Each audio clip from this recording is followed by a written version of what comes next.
Bien, amigos, tal y como habíamos anunciado, íbamos a realizar 2 programas de fin de año con Fernando Peña. Y así será. Tenemos a Fernando con nosotros. Dentro de un fin de año difícil, nosotros no pretendemos, y digo nosotros también a nombre de Fernando Peña, hacer una agenda de ejecuciones para el 2022, porque eso es cuestión de Estado, es cuestión de gobierno, y existe un partido, existe un presidente, existen poderes públicos que suponemos tendrán su propia agenda. Pero recordemos que todos esos poderes están en esos lugares por mandato popular. Y tenemos un derecho, por lo menos el derecho a expresarnos y el derecho a reclamar el cumplimiento de lo que se jura cumplir y hacer cumplir las leyes, la Constitución y las leyes de República Dominicana. Es lo menos. Y lo decimos porque lo ideal yo no estoy seguro de que exista. Lo ideal no existe porque los seres humanos estamos sobre el planeta Tierra y resulta que los principales elementos que pesan sobre nosotros no lo elegimos nosotros. Nosotros no decidimos vivir en América. Nosotros no decidimos vivir en República Dominicana. Nosotros no nos trajeron un menú para decir quién tú quieres que sea tu padre y tu madre, de qué raza quieres ser, de qué condición económica tú quieres nacer. Nada de lo importante. Lo que nos queda es, después de aparecer nosotros, entonces tener la necesidad de vivir en un ambiente que sea favorable para nosotros, para nuestra familia y para nuestro país. Y por eso uno lucha, porque las cosas se hagan lo mejor posible. A veces hay algunas personas que se pierden en objetivos y otros que no logran sus objetivos porque hay factores políticos que cambian las cosas. Miren, nosotros decimos, los dictadores, todo lo que hacen no es malo, y los gobiernos buenos, todo lo que hacen no es bueno, porque hay algo que se llama circunstancias, coyuntura o como se le quiera llamar. Vamos a comenzar un 2022. Estamos en una situación difícil. Tenemos dificultades globales, tenemos una pandemia, tenemos en República Dominicana un país pequeño que tiene que afrontar varios frentes y tenemos que ver cómo salimos lo mejor posible. Indudablemente que por lo menos hay algunas cosas que estamos conscientes. El presidente que nos dirige está consciente de que necesariamente hay que trabajar. Y él trabaja y trabaja mucho. Ahora, ¿puede hacer todo lo que quisiera? No lo creo. Un ministerio público independiente, una justicia independiente, es realmente independiente y hace todo lo que quisiera hacer. No lo hace. Así es que vamos a conversar con Fernando a ver cuáles son las expectativas que tiene un dominicano que ha estado siempre en su país, preocupado por las cosas de su país en este momento que estamos viviendo, con miras al año que viene. Fernando, bienvenido a tu casa. Buenos días, doctor. Buenas noches. Buen año. Buenas noches. Por eso, pero digo, Buenas todo tardes, completo. sí, Este se día, repite. este día que nos encontramos, que conversando incluso de alguna manera desde la mañana con usted, nos permite pensar con la tranquilidad que da la Navidad al país.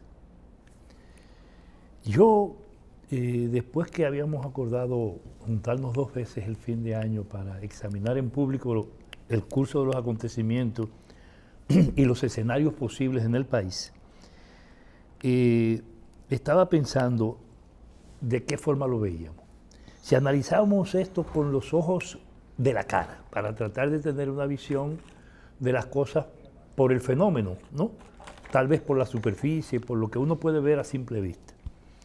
Si lo hacemos con los ojos del alma, que tal vez es con lo que uno desea, o si lo vemos con los ojos de la conciencia, de la racionalidad y de la ciencia, para intentar ser objetivo, yo una vez más preferí el último camino. Porque uno no puede ver las cosas como uno quiere, porque entonces o lo ideologiza o sencillamente hace que el otro vea como que uno tiene toda la razón del mundo y que uno es la mamá de Tarzán en el análisis. Y no se trata de eso. Tampoco porque esto se puede ver con cargas emocionales de si yo quiero o no. Porque al final de la jornada lo que está en juego es la vida, el futuro inmediato y posterior de más de 10 millones de gente.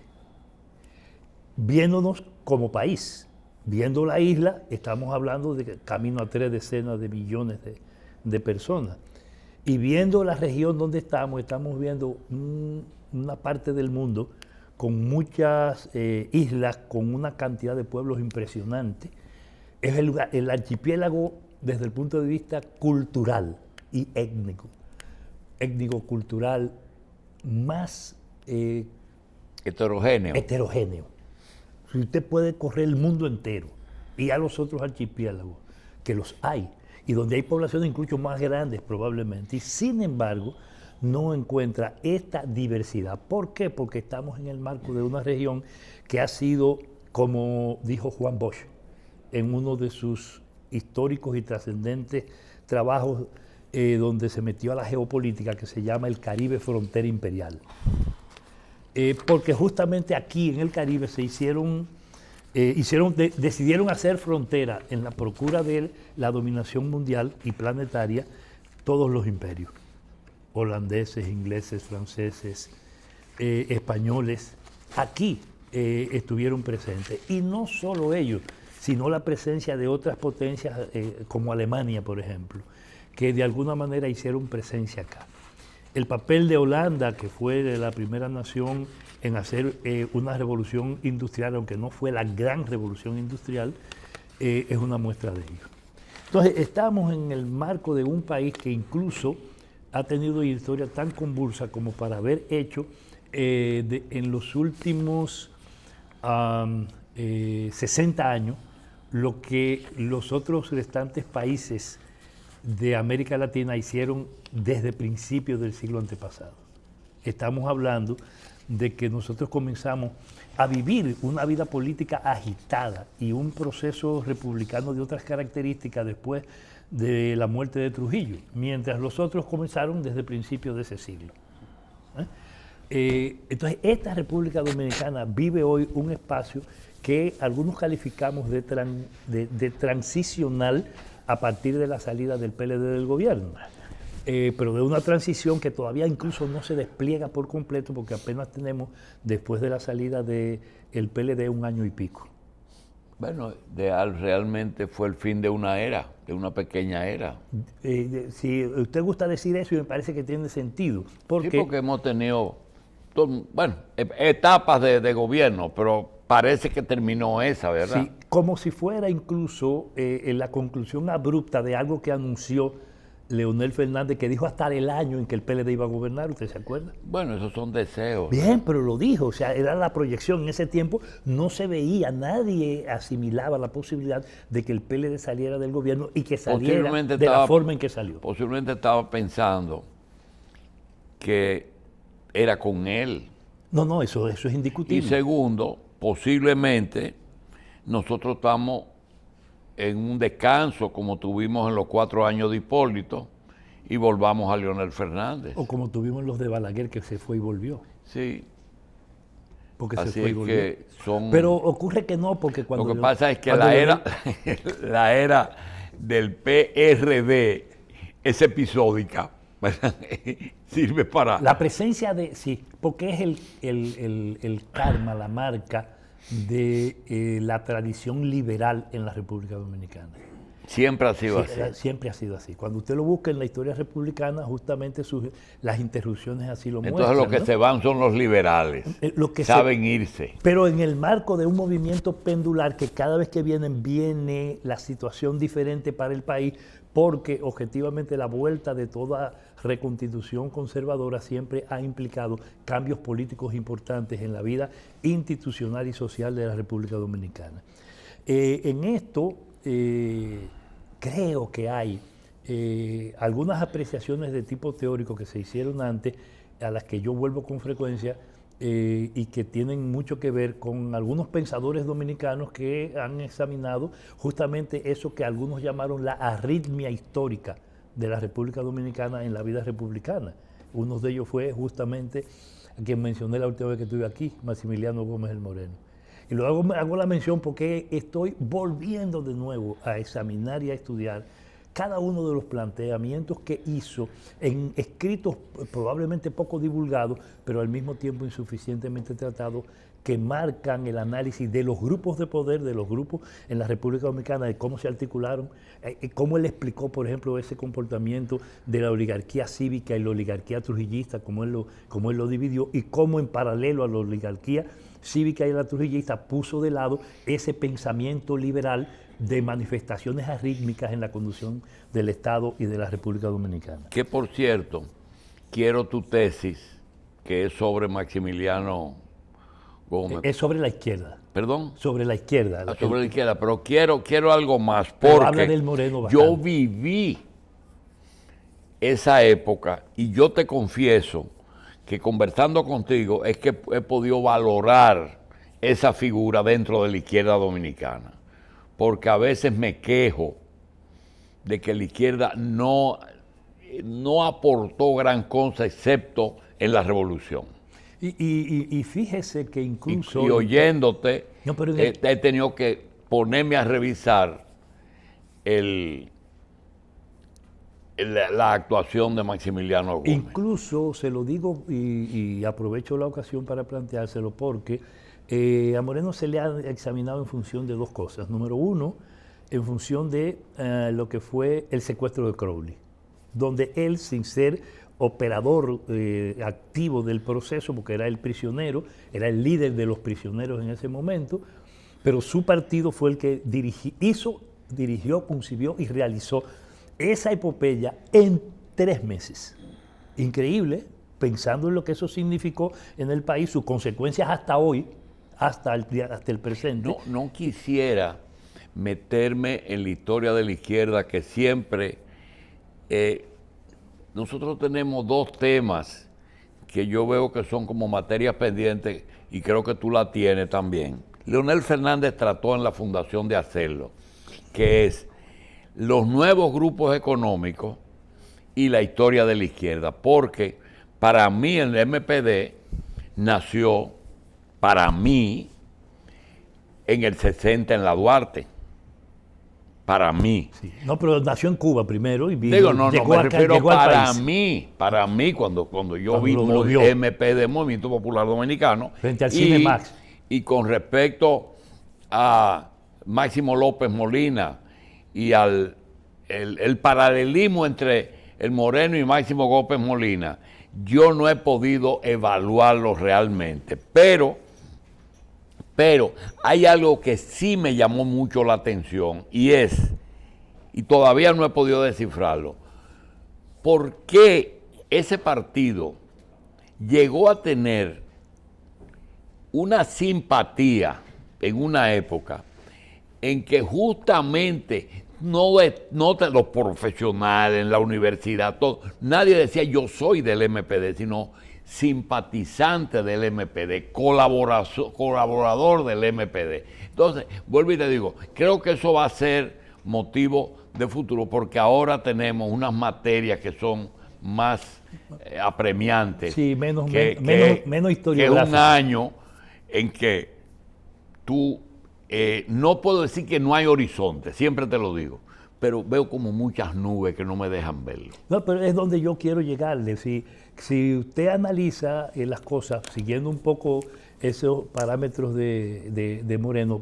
vamos a analizar la realidad dominicana, sus grupos económicos, vamos a analizar sus actores y sujetos políticos, a ver cómo están confrontados, cómo ellos se pueden articular y cuáles son los retos de la nación dominicana en el marco de la coyuntura internacional que estamos viviendo. O sea, si pensamos todo eso, tal vez ponemos sobre la mesa todos los elementos que deben tomarse en cuenta para hacer un análisis no apasionado, no objetivo y sin presumir tener la verdad, pero hacer un análisis objetivo de las cosas para ver qué efectivamente puede estar pasando en la República Dominicana. Por ejemplo, uno de los temas que yo te tengo es, yo entiendo, no he hablado con él no lo ha expresado, pero lo deja ver, de que el presidente de la República en su política no quiere entrar en un problema ni conflicto con Estados Unidos de América. Yo no te hablo de con sectores extranjeros, no quiere problema con Estados Unidos. Y ha dado muestras claras. Pero Estados Unidos no es una palabra. Estados Unidos es un sistema. Entonces, me da la impresión de que él quiere estar claro en eso. No me voy a meter en ese problema porque eso implica hacer causa común con otras naciones en América que ellos decidieron coger su camino propio. Y ahí te hablo de lo posible y lo real. Fernando, ¿tú crees que es posible discutir con Estados Unidos? Dice, yo estoy contigo, yo voy a hacer todo lo que tú quieras, pero déjame un poquito, cierta independencia.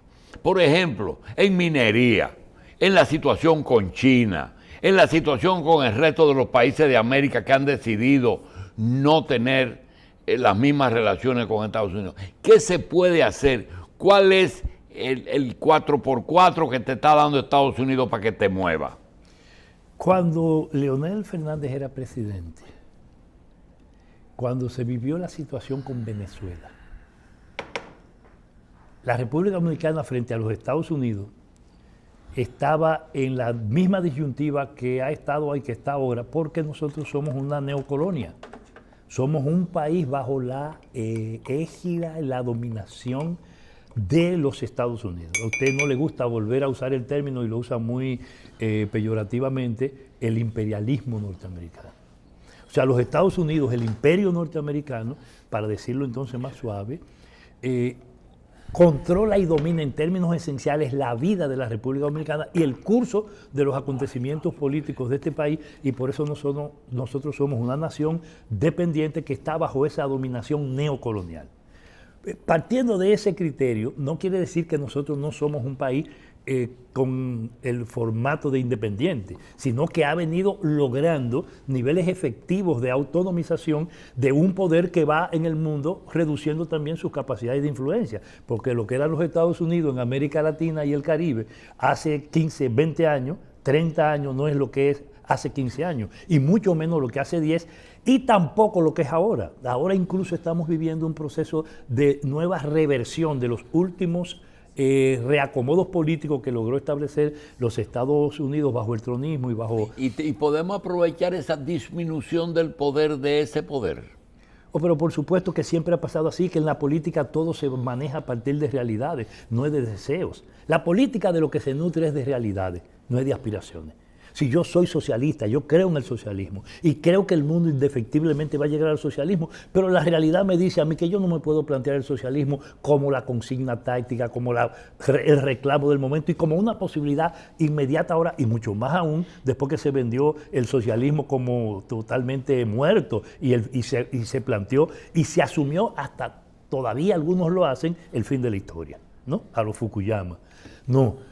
Yo creo que hay que ser realista. Entonces, la realidad dice que este país ha vivido un proceso en el cual, doctor, nosotros llegamos a un momento en el que el fenómeno político nos encuentra con tres elementos, con dos elementos de crisis planteados y con una realidad que nos hace ver de forma obligada que tenemos en la República Dominicana una situación real de crisis con dos componentes hoy clave.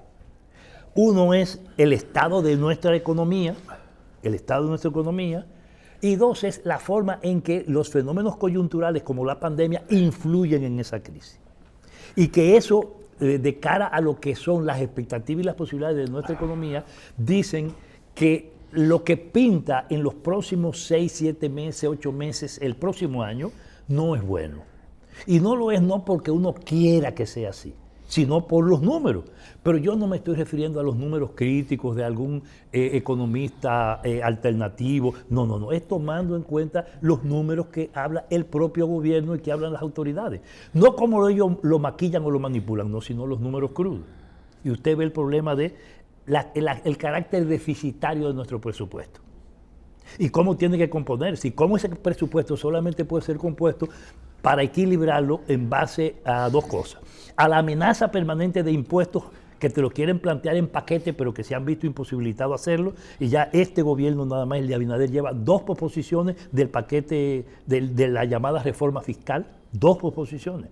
Incluso la que está planteada para el año que viene ya no es para el año que viene, porque si usted la hace el año que viene, será supuestamente para el de arriba, porque el presupuesto del año que viene se acaba de construir ahora y podrá ser modificado con el llamado presupuesto complementario. Entonces ese presupuesto deficitario que nosotros tenemos se construye fundamentalmente en base a cargar sobre el consumo y sobre los productores pequeños la obtención de recursos fiscales del Estado, y eso lo hacen más allá del pacto. No nos merecemos como ciudadanos que si el Congreso dice, nos van a quitar concesiones presupuestarias, vamos entonces a cobrarle a los que tienen beneficios. Sí, un momentito. Y el presidente dice, retiro lo fiscal. Perfectamente. No nos merecemos que nos digan de dónde se va a buscar ese déficit. Si lo estamos quitándole 2 cosas. Ya lo dijeron, y eso es en base a endeudamiento. Y por eso usted ve que... A endeudamiento. Sí, el bulto de la deuda. ¿Y por qué tú dices cargándole a los más chiquitos? Voy a explicárselo. Porque cuando usted dice, cuando tomamos el camino de la deuda y se ve ese bulto, lo que ha hecho en un año y pico de gobierno el presidente Abinader y el gobierno del PRM o del frente político que lo llevó, o el gobierno de la cúpula empresarial que lo dirige, eso que ha hecho, ha multiplicado, ha aumentado la velocidad y los volúmenes de endeudamiento de los gobiernos del PLD último. Increíble, pero es así. O sea, si hacemos la comparación entre lo tomado prestado en lo que lleva Abinader de gobierno y lo que se tomó en los últimos años, en velocidad y en montos relativos. Cuando usted ve eso, usted dice, entonces, ¿sobre qué base se está manejando el presupuesto? Sobre la base de esa carga. ¿Eso fue lo mismo que hizo el gobierno anterior? Sí, en sus propias condiciones. Número 1. Si usted ve entonces que la otra fórmula de buscar recursos podría ser la de una promesa hecha con, por ejemplo, recuperación de los robados, a eso no se le pone la mano ni se toma en cuenta, porque por ahí no hay ninguna posibilidad en función de política real y efectiva para ser coherente con el discurso que tuvo, para contar con eso. En tercer lugar, cuando usted ve el toque a lo que usted plantea, podría ser entonces que eventualmente, en base a la legislación normal, vigente, usted diga, ven acá multinacionales, incluyendo Barrigol, y le diga, vamos a cambiar el cuadro, ven. Este país no puede... ¿Me está hablando, vamos a renegociar? Por ejemplo, puede ser la renegociación, no, pero en el caso de Barri no es renegociación, es simple y llanamente nuevas maneras de cálculos transparentes para la aplicación de la ley. Si la Barri te dice a ti, No, yo quiero ajustarme al contrato. No se están ajustando No, al contrato. aún en el marco del ajuste del contrato se es puede enteramente hablar. posible cambiar las bases de cálculo de cosas que no necesitan ley para eso y que son cuestiones elementales sobre la base de las cuales este país fue estafado y engañado de manera brutal por todos los gobiernos del PLD y los gobiernos PRMistas anteriores o PRDistas. Así fue engañado por toda esa clase dominante con las multinacionales. La única vuelta que se dio un poco fue hace muchos años, cuando apareció el tema del 5%, que fue la pelea contra Falcon Bridge, en medio de un movimiento de masas que lo demandaba. La audacia de Balaguer permitió hacer que el Estado recuperara recursos, no solo para contener la demanda popular y nacional, sino al mismo tiempo para y lo resolver logró por la problemas buena. del gobierno. Bueno, todavía está la Falcon Bridge vendiéndose a nuevos dueños. O sea, eso claro que sí. Y la Barry no se va de aquí, esos son puros chantajes de la Barceló, de Marbristo y de todos. No se van, porque eso es un problema no de aquí, es del mundo. ¿Qué significa el yacimiento de la República Dominicana, los yacimientos dominicanos para Barry? ¿Qué significa la explotación de esa para una de las principales 5 mineras del planeta? Si con ella casi salió de las puertas de una crisis cuando se hizo ese contrato que todo el mundo sabe cómo se firmó después de la visita de Bush justamente Con respecto a la a presupuesto, ¿tú crees que es saludable hablar un poquito más de presupuesto para pasar a otro tema? Sí, no, yo debo decirle que entonces en función de eso, el gobierno tiene un presupuesto para el año que viene que tiene las limitaciones con que se excusó por la pandemia, que tiene las limitaciones con que se excusó por el manejo de la economía que hizo el último gobierno del presidente Medina. Y al plantearlo de esa manera, entonces tenemos un presupuesto que ha sido concebido en función de los intereses de los grupos dominantes, de los grupos hegemónicos. Sí, pero hay dos elementos, no les toca. hay dos elementos que son dos de los temas que en la próxima media hora quiero que vayas pensando, porque lo puedes articular. Uno es el presupuesto ese que estás hablando. Tiene dos componentes que no lo tiene, fuera de todos los otros problemas que tú acabas de señalar. Uno, el tema de que cuando menos uno lo espera, aparece un brote. Eso que tú ves ahora, eso va a traer problemas. Ahora mismo, viniendo a este programa, escucho esta perla. Un dominicano que fue a un país, le pidieron sus vacunas y él mostró 3 vacunas, 2 chinas y la Pfizer. Y le dijeron, no validamos las 2 chinas, tienen que tener 2 Pfizer. Bueno, este país no dejó entrarlo. 100,000 dominicanos vinieron o pensaron venir y deben de regresar a Estados Unidos. Pero deben de regresar con una prueba que tienen que hacerse y llegar allá con 24 horas de la prueba hecha. Lo que quiere decir que el tiempo no les va a dar o que tienen que alargar su estadía aquí o no venir. ¿Qué yo te quiero decir? Que tenemos que contar. Ayer cancelaron 5,000 vuelos en el mundo. Muy bien, pero eso no nos soluciona problemas. Yo te puedo decir que Italia consiguió ayer 52,000 infecciones en un solo día. Ahora, la pregunta es, eso no está en el presupuesto. Y Haití no está en el presupuesto. Esos dos elementos que deben de considerarse en el presupuesto, pero no se puede porque no se pueden cuantificar. Tú puedes decir en cualquier cosa, que las haitianas hay que darle seguro, a los haitianos hay que todo vaya a un hospital. Y el que tenga un COVID también. Pero eso tiene que estar, yo me río porque Estados Unidos tiene una diferencia. Cuando hay una catástrofe en Estados Unidos, aparece una cosa que se llama el fondo de emergencia. Nosotros no tenemos el fondo de emergencia. Aquí se van a combinar los 3 elementos que yo le decía, que le comenzaba a decir, van a caracterizar la situación de principio de año. Son los efectos combinados de la pandemia con todas sus particularidades incluyendo esa que usted dice, que se va a reflejar en el turismo, en los vuelos, en el problema, en el comercio, en las capacidades del gobierno, en el problema sanitario directamente, en el manejo de la vacuna, etcétera. Y en un problema de estado psicosocial, de psicológico de la población, que por ejemplo le va a crecer la incertidumbre. Porque aparte de esos viajeros que vinieron, pero que entonces no encuentran cómo irse a propósito de ese problema, la situación le va a crecer y a ellos, a la familia aquí. O sea, es una situación que es inmanejable, que además, tal y como usted la pone, conociendo y sabiendo de eso, me parece que tiene que ser tomado en cuenta por las autoridades por su significado. Lo que pasa es que tú a veces, sin quererlo, me sirves de psiquiatra. Porque, óyeme, Fernando, tú no te imaginas que cuando yo voy a hacer un comentario que hago 365 horas al año, ¿verdad? De comentario 365, más 4 horas de programa. Tengo que tener cuidado con esto que está. Primero, cuando hablamos de pandemia, tenemos que tomar en cuenta que si hablamos mal del mono, no lo vendemos.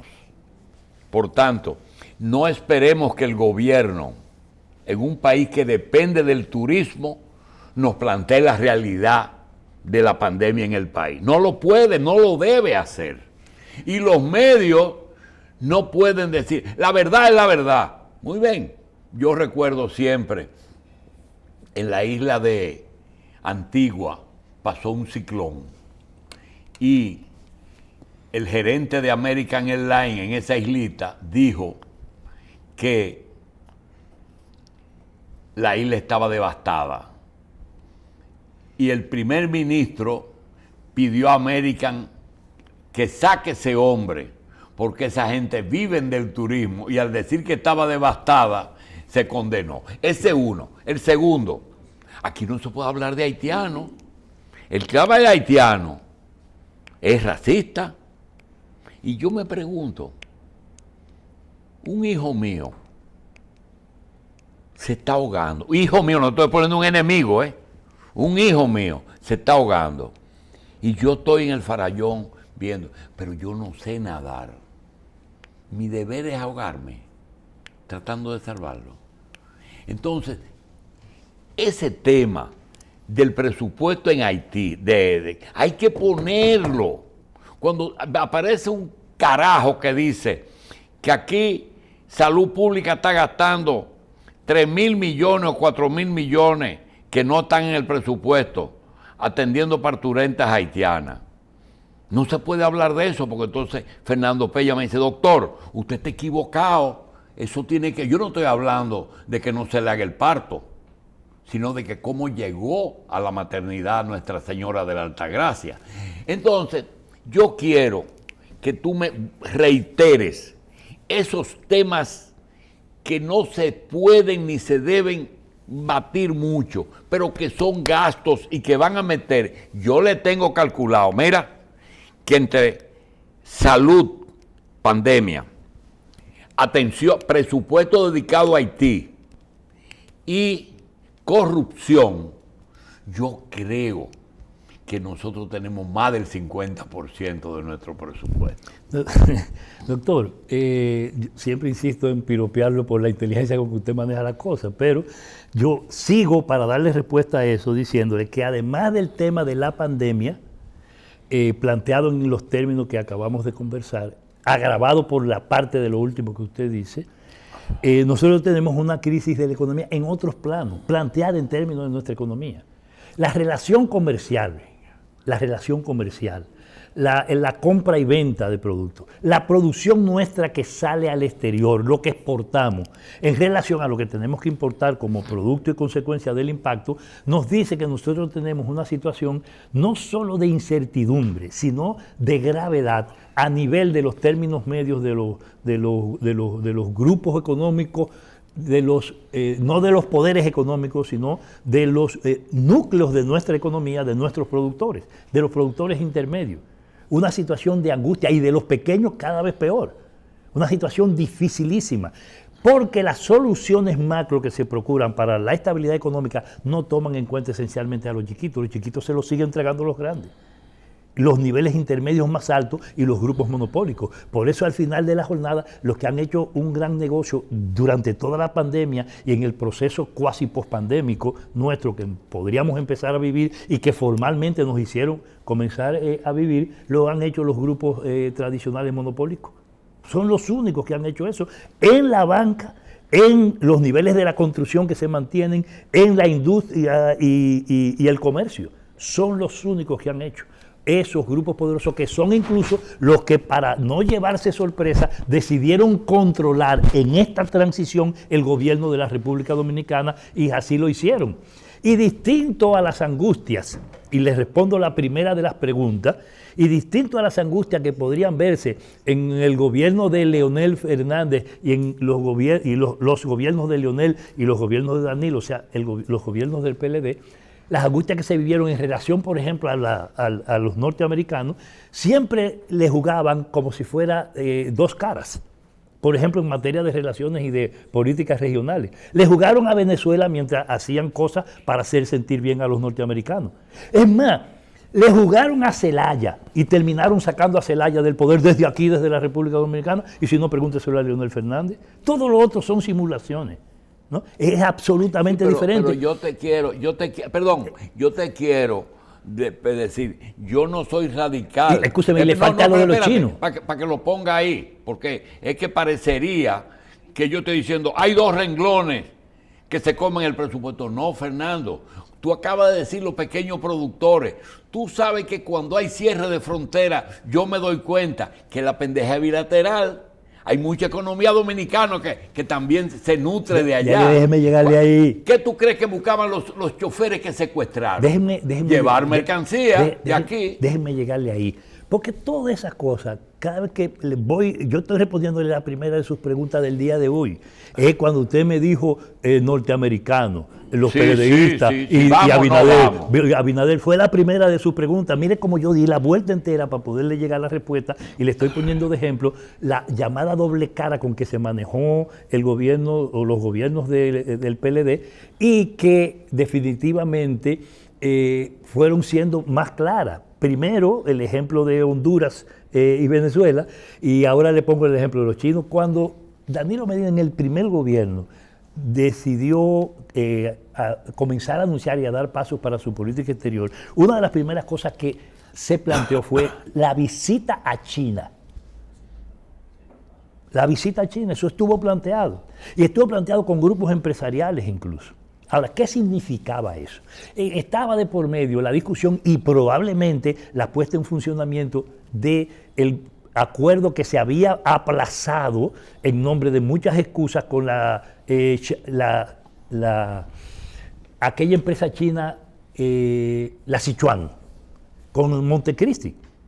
Era ese el tiempo. Sin embargo, eso se terminó frenando de nuevo, y apareció rápido, y ya lo hemos conversado en otras ocasiones, lo de Odebrecht aquí. Porque en el caso de Odebrecht sí habría una puerta abierta para lo que pasó. En el caso chino tiene otras complejidades, porque los chinos son cuadraditos en eso, ¿no? Con esos temas de las comisiones, de las cosas por fuera, etcétera, ¿no? ¿Y a China se negocia con Estados Unidos? Que si China hace negocio. No, que si, por ejemplo, Hipólito Mejía evitó problemas mandando tropas a Irak. Nadie toca a Hipólito Mejía y a las cosas que se podían criticar. Y Danilo, quizás tú puedes decir, la corrupción fue mínima. Su primer problema fue su visita a China con alfombras rojas. ¿Se negocia eso con Estados Unidos? Con Estados Unidos. Estamos hablando de Estados Unidos. Sí. Ya esa es otra discusión y otro tipo de análisis de elementos políticos, diplomáticos y de política internacional.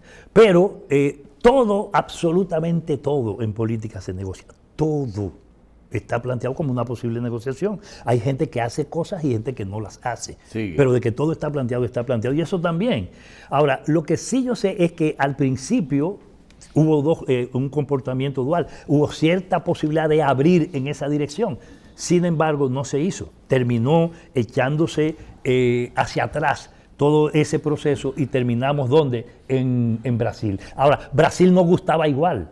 y Brasil tenía los problemas que se presentaron y que terminaron con una realidad como la que terminamos viviendo después de Lula. No importa los favores y las cosas que se hagan, los Estados Unidos cobran y reaccionan frente a eso.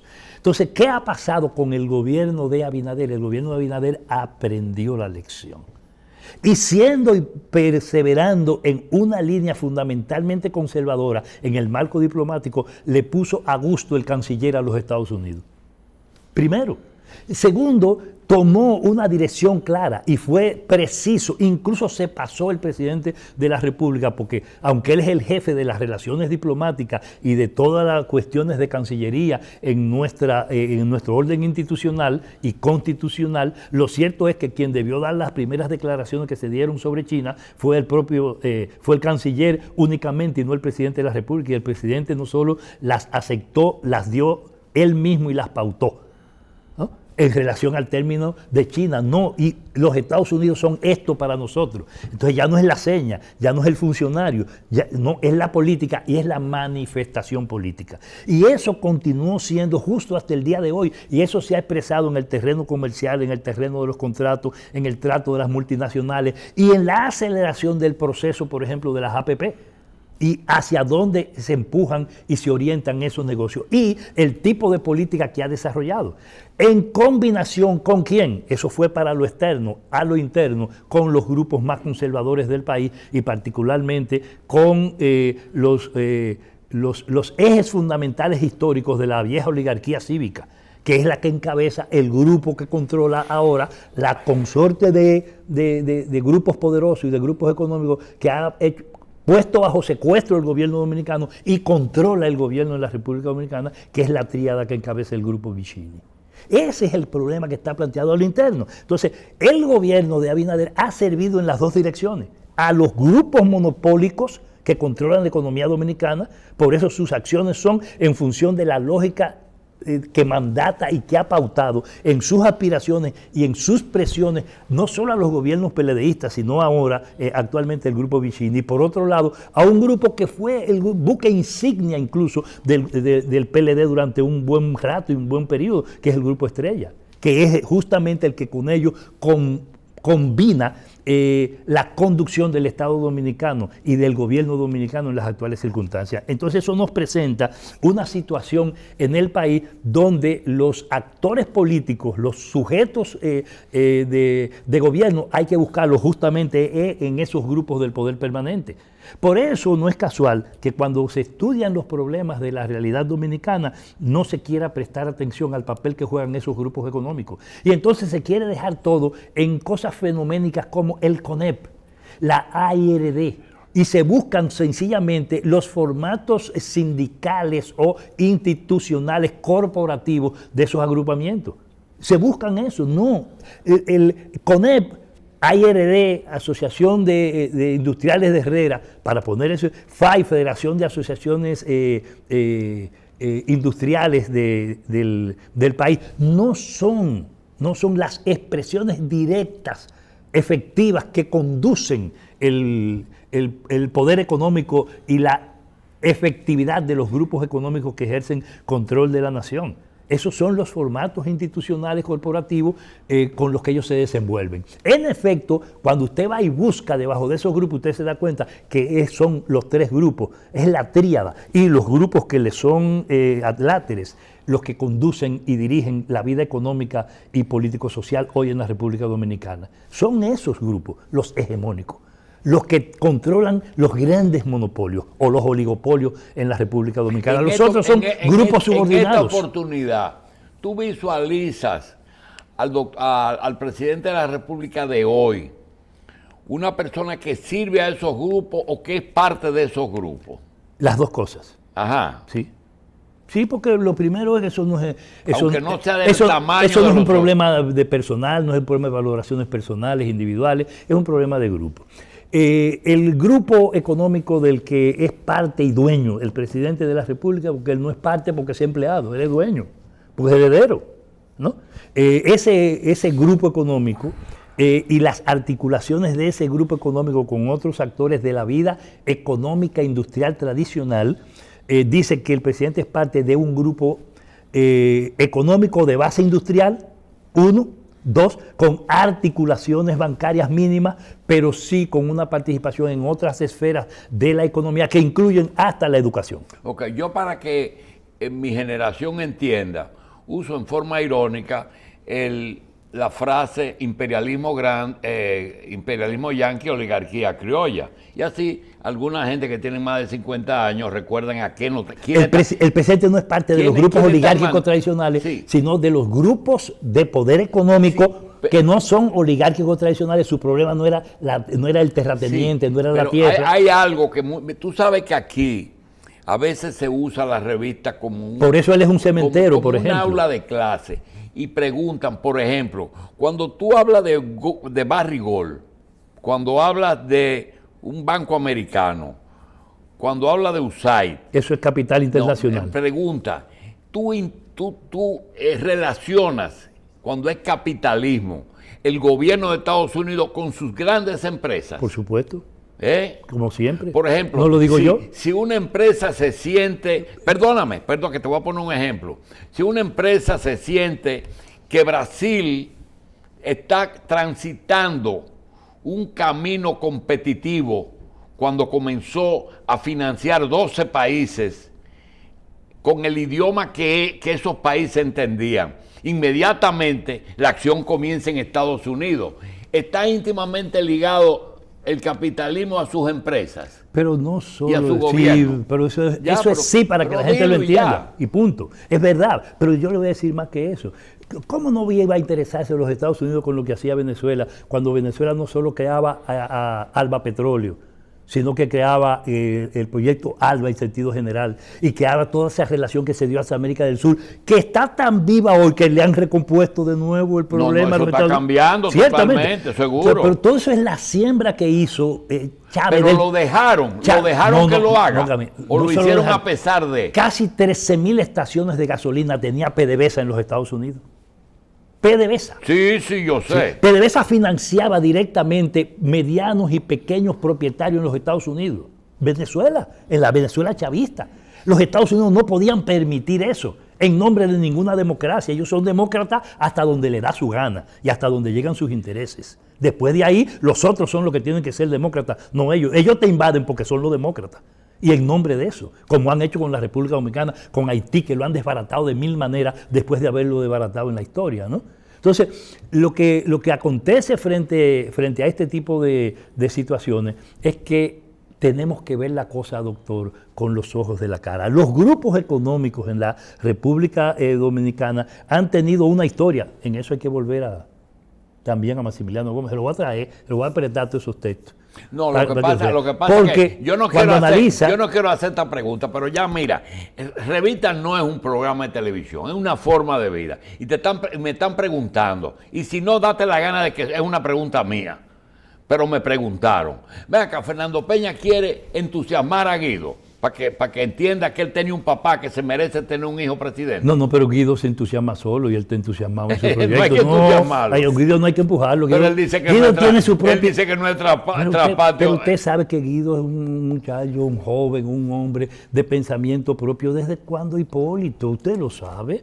Y él tuvo sus propios problemas y confrontaciones, no solo con Hipólito, sino después en el propio PRD. Él era un hijo también de Peña, sí, lo fue todo. Ahora, él tiene una visión de las cosas que no es la mía. Él tiene una opinión de las cosas que no es la que yo tengo. Ahora, yo lo que estoy hablando no es de él, porque además, quien se encanta en su papá soy yo, no es él. Desde el punto de vista político me refiero. Soy yo el que se encanta porque lo conoció, lo vivió, lo practicó, y además porque lo leo cuando a mí me dicen... y me analizan y me documentan en un estudio, estudiándome de los grupos oligárquicos. Dice, ¿por qué los grupos oligárquicos aquí siempre se enfrentaron unos con otros?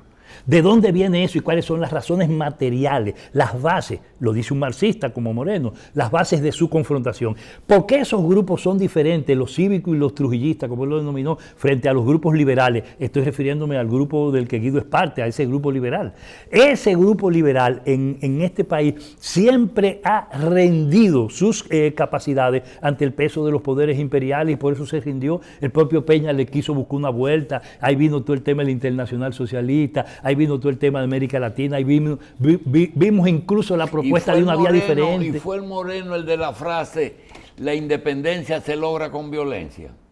No creo que sea él. No fue él, ¿verdad? No creo que sea él. Creo que eso es una cosa mucho más vieja que Maximiliano Gómez. Además, la tradición de eso... Me parece que en una mecedora una vez, en una rueda de prensa que lo sí, dijo. pero eso fue otra cosa. Una repetición. Eso fue cuando la propuesta Hilda Botró de unir a todos los antibalagueristas para enfrentar ese gobierno y derrocarlo. Eso sí lo planteó con muchísima claridad y lo explicó. Convenció tanto y enamoró tanto que enamoró a Tahué sin país. ¿A ti te gustaría que el país reivindique al Moreno? ¿Él? Que él sea reivindicado, porque no ha tenido... No, yo creo que la historia lo va a hacer. Es un problema de la historia. Es un problema del reconocimiento de los hechos. ¿Cuántos héroes anónimos de la República Dominicana no ha tenido que pasar hasta... no décadas, hasta siglos para reconocer el valor y su trascendencia? ¿Cuántos otros no están inconclusos? ¿Cuántos otros sencillamente son admitidos por una parte de la población? Eso va a venir. Lo que yo le quiero decir... Vamos a una pausa.